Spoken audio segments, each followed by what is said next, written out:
Yeah. Let's go. The NFL talk show is here. Come on. With the big guy himself. What he done is here right now. Big man team. It is what it is. We call it NFL talk show. With the big guy himself is in the building. You want to start slicing it? We got so many things in stock for you guys out there. If you're watching this for the first time, this is Intercontinental Sport TV. The Don himself. Please subscribe to the channel. Come on. Subscribe to the channel. This music is called Lofi. This is how we do it now. Come on. There you go.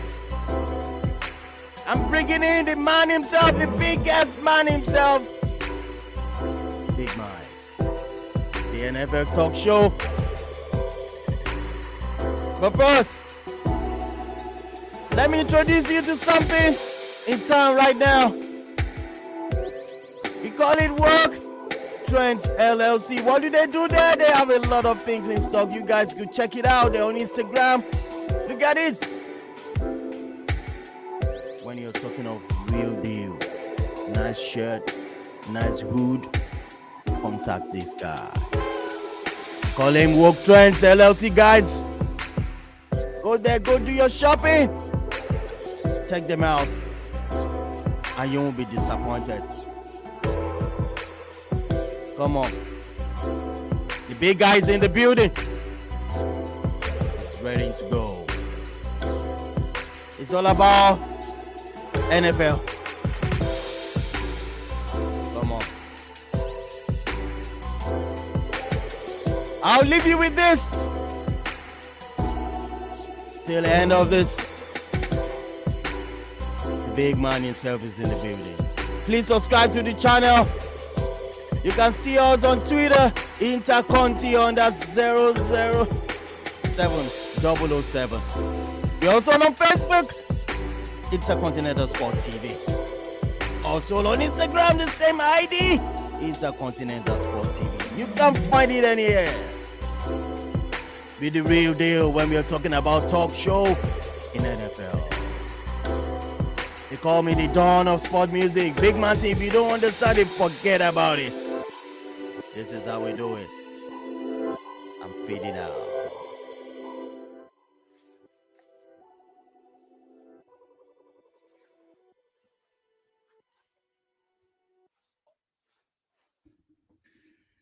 Yeah. This is the big guy in the house. I don't know how long I'm going to be in the house because Mr. Produces his checks are bouncing. So if I'm not getting paid, these words on the microphone might not be getting laid. So, but I'm here as of right now. But maybe he's going to start paying me in Bitcoin, or I'm not really sure. But here we are talking to all our friends from all around the globe. We got you in Africa, North America, wherever you at. We here in the Intercontinental Sports TV studios. All right, so just want to welcome everybody, and of course, make sure you please like and subscribe. It's helping grow the channel. We're starting to get people involved in the channel. We definitely welcome anybody who wants to try to help sponsor us and help the channel grow. We appreciate you. And so we got a big show ahead of us today. We're going to start talking about NFL free agency. It's getting ready to start in the next week or so. Looks like there could be potentially a lot of movement, a lot of shaking and moving.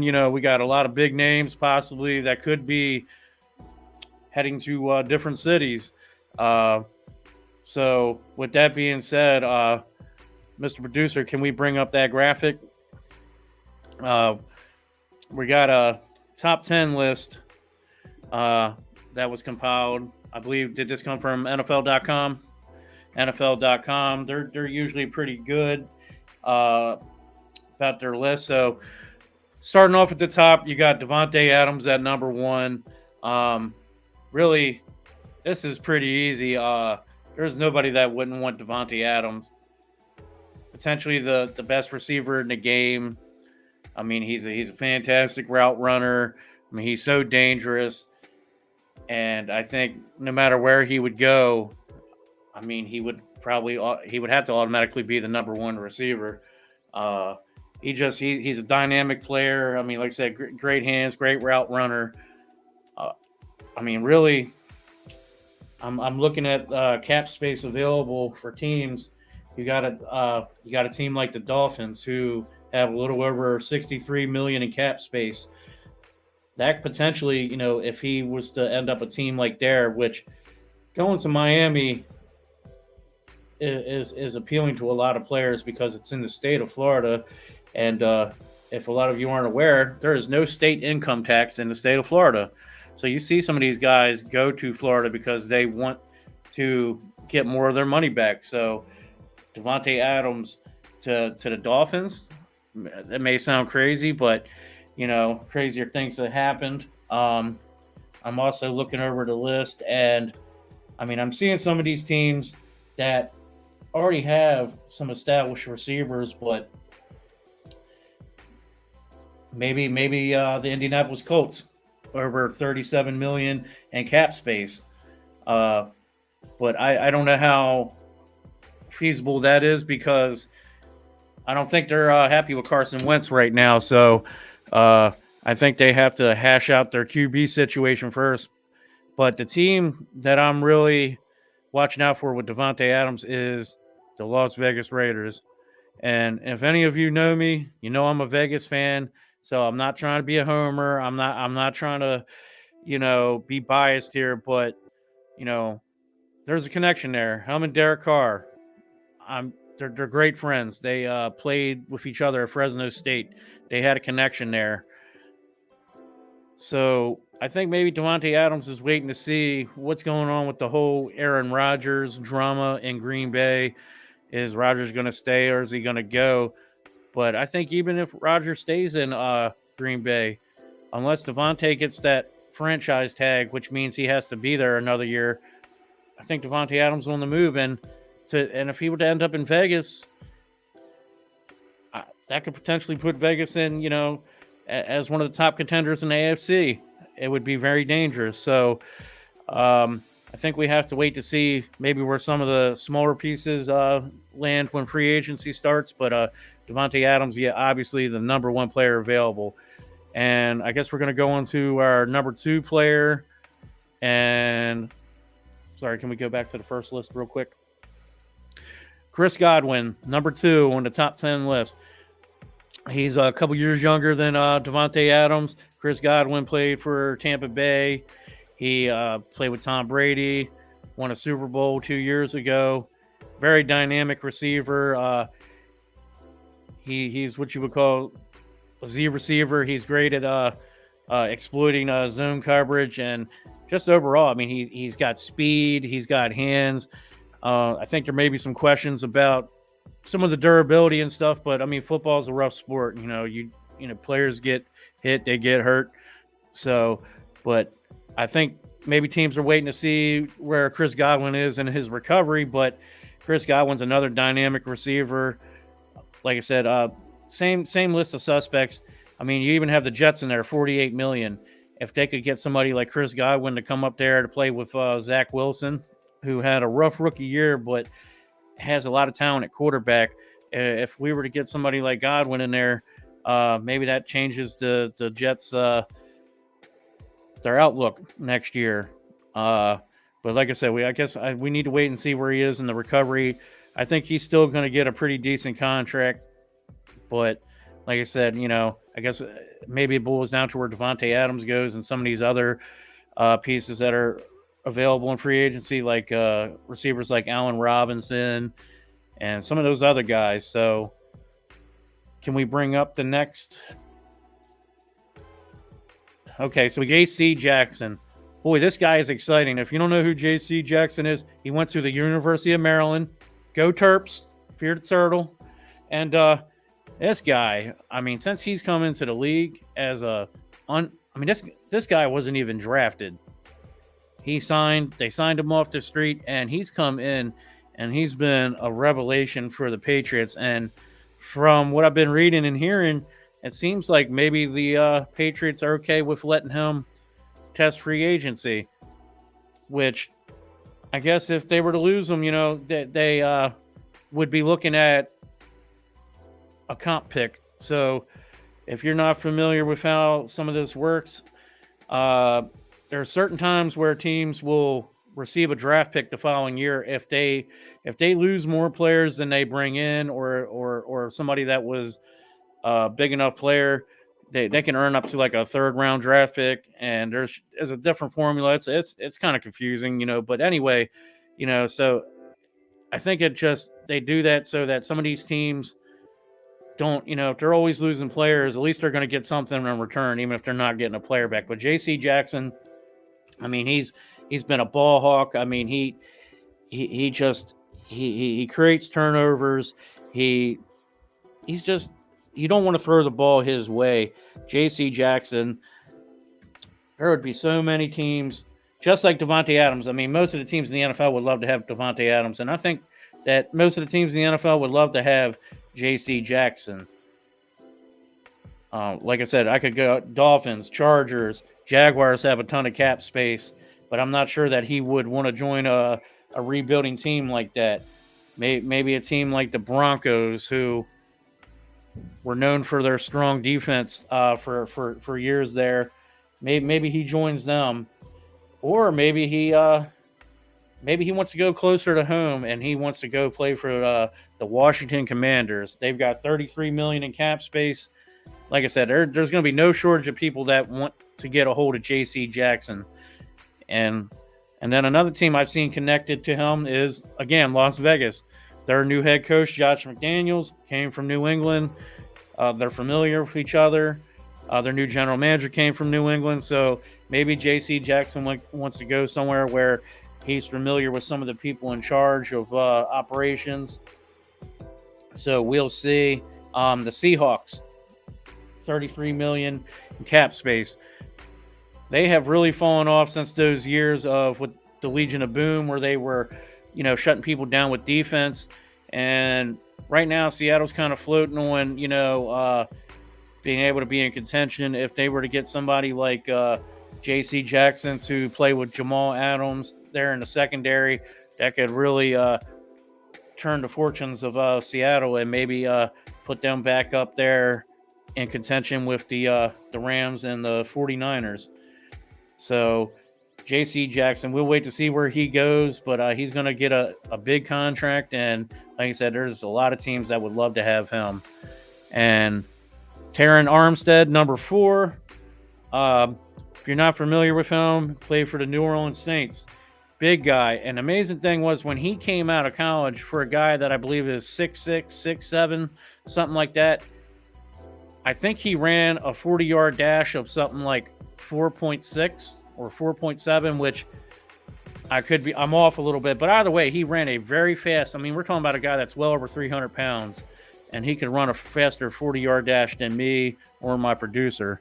So, with that being said, he's 31 now, so obviously he's a little older, but he's still a big presence. He's a great pass blocker, which you need to protect your QB, okay? Regardless of whether you have a pocket passer or you have, a Lamar Jackson type or somebody that wants to scramble a lot, you still need to have somebody over there to protect that QB. And Taryn Armstead is very good at what he does. Read a report earlier today. It doesn't look like the Saints are going to attempt to give him the franchise tag, so it looks like he is going to test free agency. Offensive linemen are always in short supply. So anybody who is either in contention or feels like they are close to being in contention would try to lock him up. So I'm going to think of a couple good fits for him. Now, you Raven fan listening would probably don't want to hear me say this, but a team like the Steelers, $28 million in cap space. And yeah, I know I'm going to get a lot of hate for this, but that's okay. I'm just here to give my opinions and my thoughts. And Taryn Armstead, if he was to go to Pittsburgh, we don't know who the QB is going to be next year in Pittsburgh, but let's say they sign Taryn Armstead, and then maybe that makes a QB a little more willing to go to Pittsburgh and play there because they know they're going to have somebody locking that left tackle spot down. And then another suitor I would see is the Bengals. We saw the Bengals came up short in the Super Bowl, came ever so close to winning. I mean, so close they could practically smell it, just like Mama's cooking. But they came up short, and their apparent weak spot was the offensive line. Everybody needs offensive linemen. So the Bengals have, let's see here, $48 million in cap space. That's a substantial number. That's a lot of money. So if they could bring in Taryn Armstead, he would strengthen that unit so much, and they could also continue to build in the draft and things like that. And to build in the draft, and that would be a big get for them. And before I continue, I just want to say again, check out Woke Trends. I looked at their website, and there was some pretty some pretty good swag on there. The stuff was, definitely, there's I think there's something on there for everybody. Check them out. We're looking forward to doing some cross promoting with Woke Trends, and just trying to get people, as we're trying to build our name and build our brand. We're going to try to work together with them and help them out as they help us out, because everybody needs a helping hand now. And plus, it just the style and everything is definitely something unique, and like I said, it's not something you see, in Ross or TJ Maxx or wherever it is you go shopping, and I'm sure, you could probably get some stuff custom made if you really wanted to, which I think is, really important, but check them out. Woke Trends. They're out of Baltimore. So if you're listening locally, watching us locally, it'd be good to support a local business, because, this city has been struggling for a long time. So if we can support local business, I think that's a great idea. So check out Woke Trends. All the information's on the screen. And, just check them out. And just, and when you go there, let them know that you saw it on Intercontinental Sports TV. And I think we're going to be working out some deals in the very near future to put, some promos and things like that. So check in with them, and, we'll keep you posted on that. So getting back to the show, where were we at on the list? Okay. All right, so we're moving to number 5.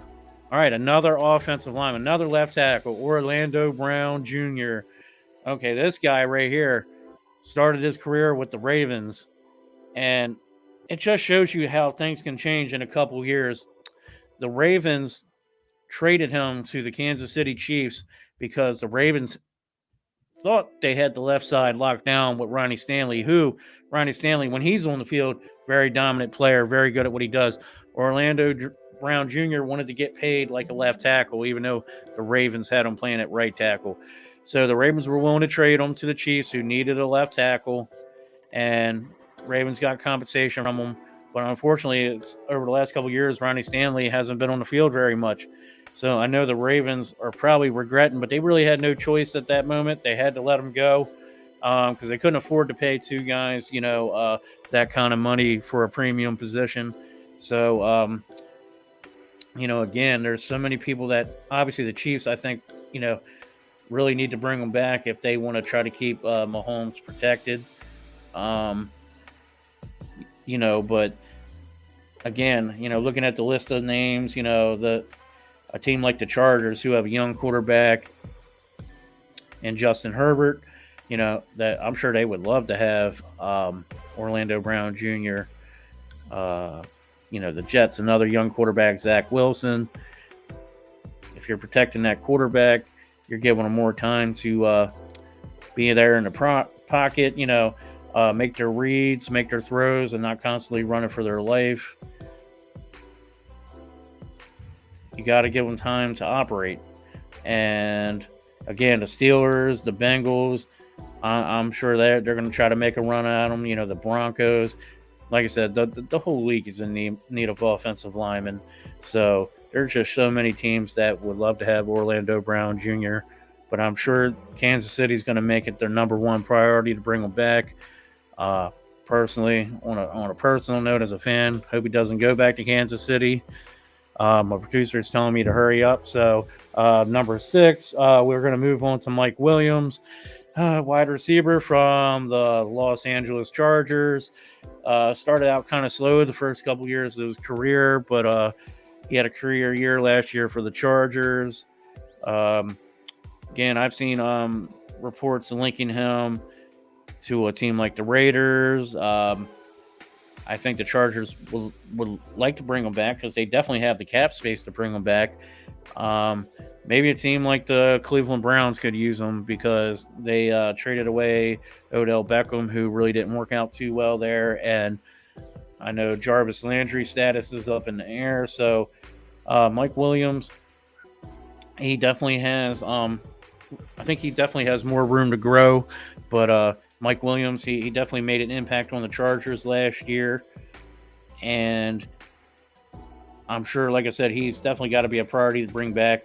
I know a team I think that would love to have him would be the Indianapolis Colts, who really kind of fell off this year with Carson Wentz as quarterback. He obviously is not the answer going forward. If you were to pair Mike Williams with a guy like Michael Pittman Jr., I think that would be a heck of a dynamic duo there. Obviously, I think Michael Pittman would be Batman. But, hey, there's no shame in being Robin. As long as you're getting yours, you're getting fed, there's nothing wrong with that. And if you're playing for a contender, I think you could live with that. Let me see who else. Jaguars, another team with a ton of cap space.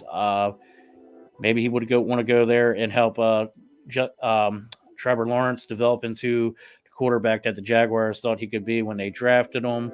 So we'll wait and see. Like I said, teams with cap space, but some of these smaller pieces might need to fall first. But we'll see. But Mike Williams, I think he's got a bright future ahead of him. So we'll go from and we'll see. So we're gonna move on. Von Miller.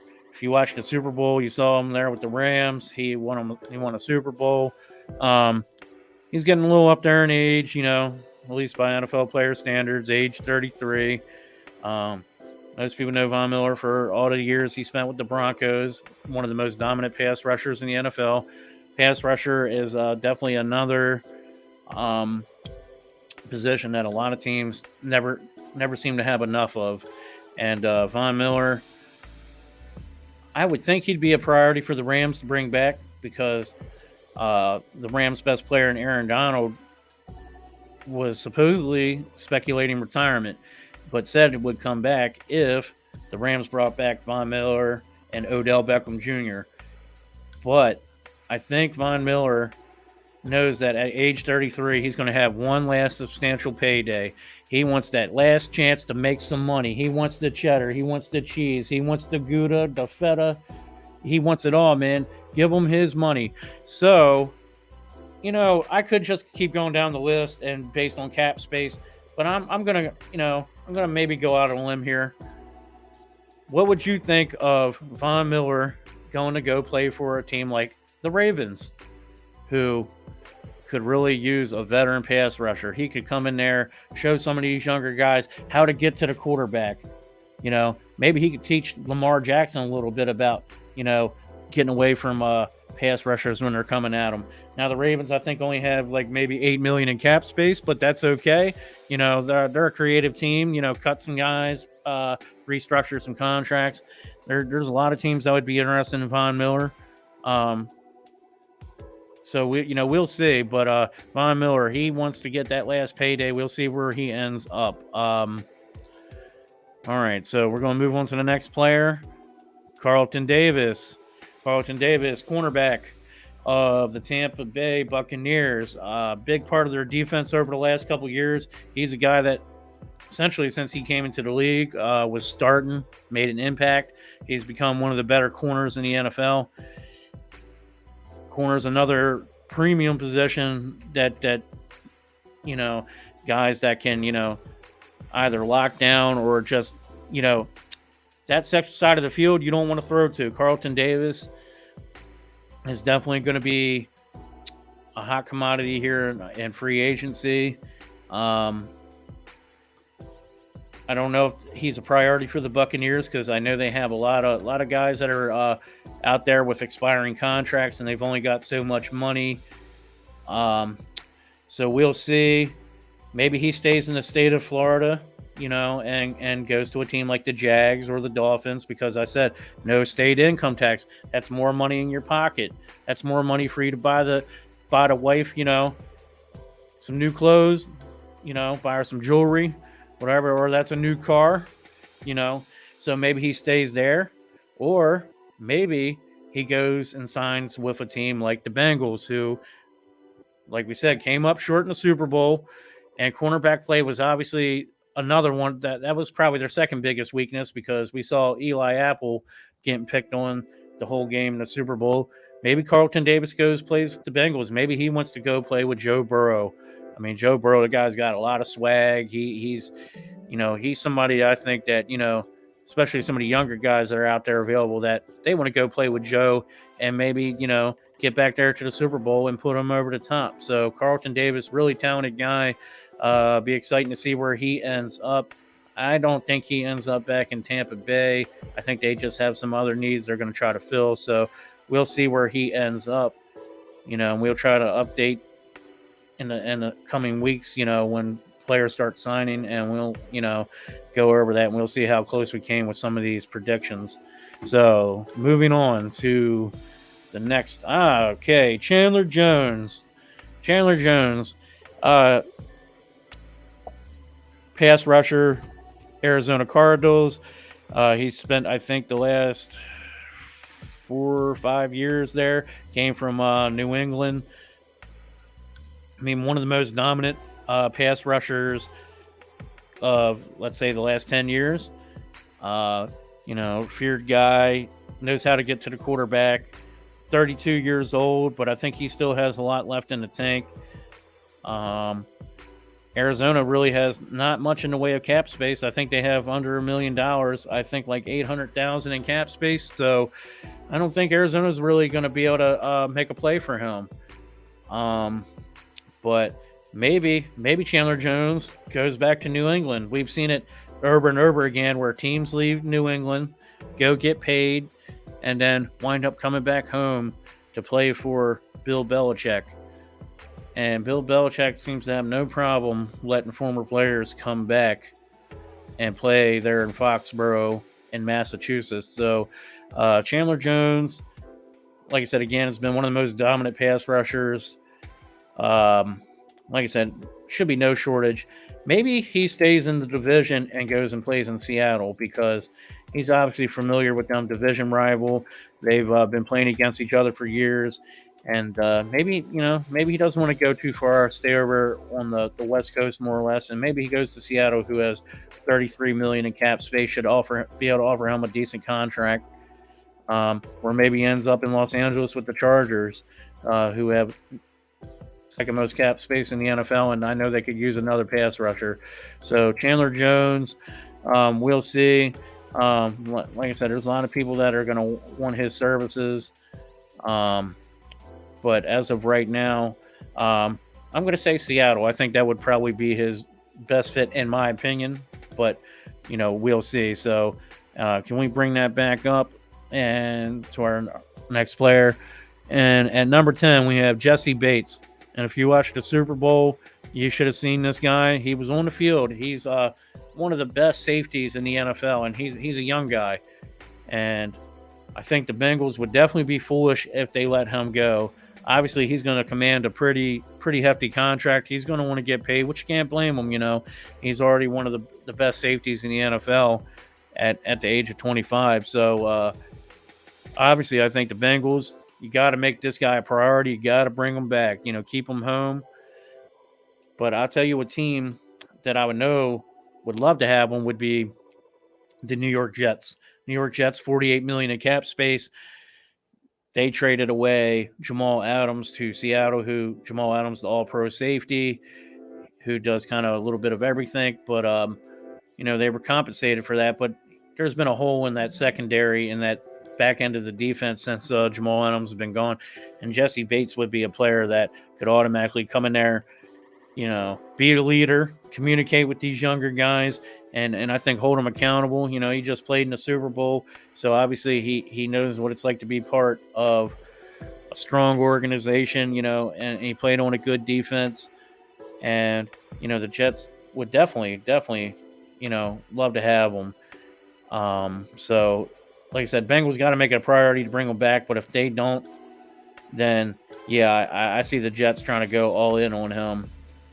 So, that being said, that's our top 10. Next week, we'll come back with another video, and we're going to try to cover another 10 or so free agents. But just on a couple random notes, everybody keeps talking about Tom Brady.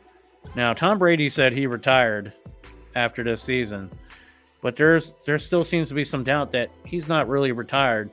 I think he's waiting to see where some of these QBs, these top tier QBs, end up. Guys like Aaron Rodgers of the Packers, Russell Wilson of Seattle, and even a guy like Derek Carr of the Las Vegas Raiders, who they say they want to keep him, but apparently there's been teams contacting the Raiders about Carr. But anyway, I think Brady's sitting on the sidelines, and maybe he is content to retire, but maybe if an opportunity comes available, maybe Tom Brady wants to go back and play for the team that he grew up watching as a child, and that's the San Francisco 49ers. And if you're old enough and you remember Joe Montana and Jerry Rice and all those guys, Brady grew up as a fan watching that team. Maybe he thinks that he can come out of retirement, play with them for a year, and win them a Super Bowl. I don't know. Personally, I hope he stays retired. I mean, what else you got to prove, dog? I mean, you've won, the most Super Bowl rings. You're married to a Victoria's Secret model. I don't know what else you could want, I mean, at this point, what do you got to prove? I mean, you proved to Bill Belichick that you could win without him. So I don't really know. And then, his partner in crime, Rob Gronkowski, considered one of the greatest tight ends of all time. He seems like he still wants to play, so maybe he's the guy to watch. If he signs with somebody in the near future, in the next couple weeks, then maybe that shows us that Brady's really done. But if we don't see him sign with anybody, maybe he's waiting to see where Tom Brady ends up, and we'll come follow him to wherever he ends up. But like I said, I hope he stays retired. I'm looking forward to seeing the next generation of QBs, coming here. I mean, they've been making their mark, but I really want to see, some new rivalries and see some new guys, become the face of the league. So, Mr. Producer, what do you think? Have we covered everything today? Is there anything else we should cover? Any? I'm gonna turn it over to Mr. Producer for a minute.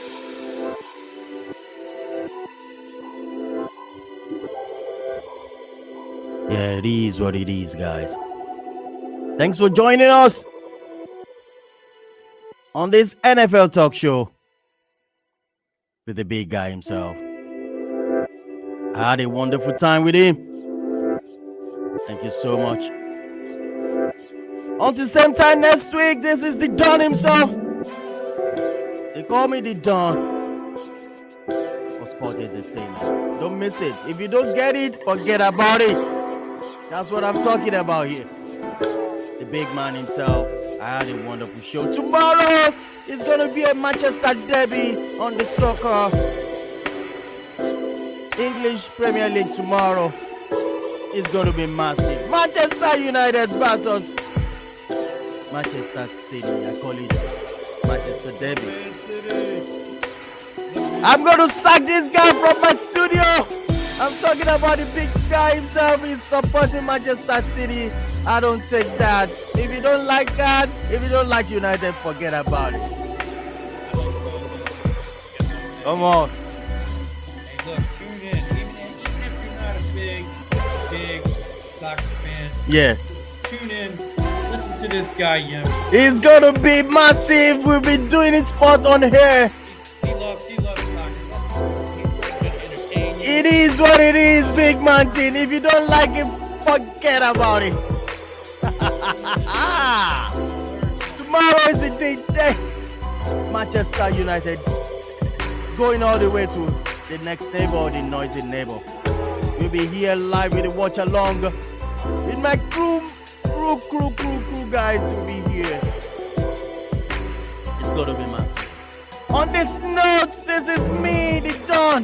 They call me the Don of Sport Entertainment. Don't miss it tomorrow. This is NFL Talk Show. We're going to round up from here. I'm going to leave out of the studio. I got things to do. Shout out to my friends. All subscribers. You're massive. Smash the like button. Smash the like it. Smash the video. Smash the like on it. This is another way to help us on this channel. Come on. I'm signing now. Woo! It's good to be with you guys. Thank you so much. Yeah. All right. Thank you so much. Bye for now.